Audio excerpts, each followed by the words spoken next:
Everybody, today I want to share with you what the reason and the purpose is for God's law in His Word and why you need Jesus as your Lord and Savior and be in a relationship with Him. Now, first of all, in Hebrews chapter 10 verse 7, the Bible says to us, in the volume of the book, it is all written about me.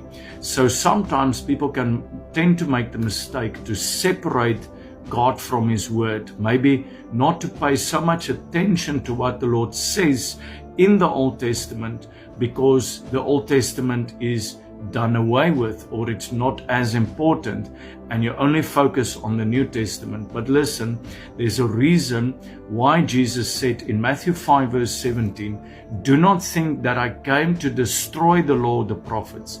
I did not come to destroy, but to fulfill. So everything that is written in the Old Testament, Jesus did not come to destroy it, but He came to fulfill it because He is the Word. He is the substance. Everything you read in the Old Testament, Christ is the substance of what you read there. So you have to find Jesus in the Old Testament.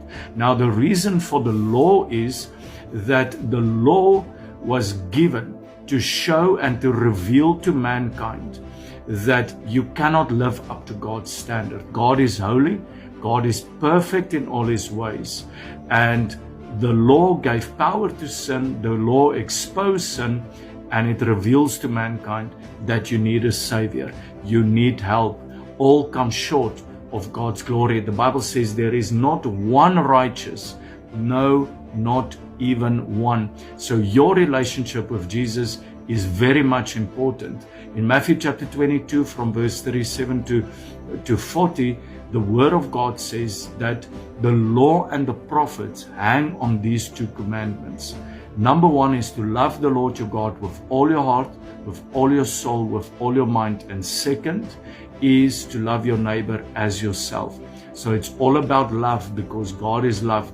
If we are born again and we step into our relationship with Jesus and we love unto the Lord, we love His teachings, we begin to obey His teachings, we begin to follow Him.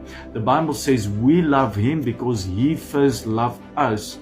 Then it means now the Holy Spirit begins to transform you into the same image from glory to glory. So your righteousness is found in your relationship with the Lord Jesus Christ. 1 John chapter 1 verse 7, the Bible says to us, if you walk in the light as He is in the light, then we have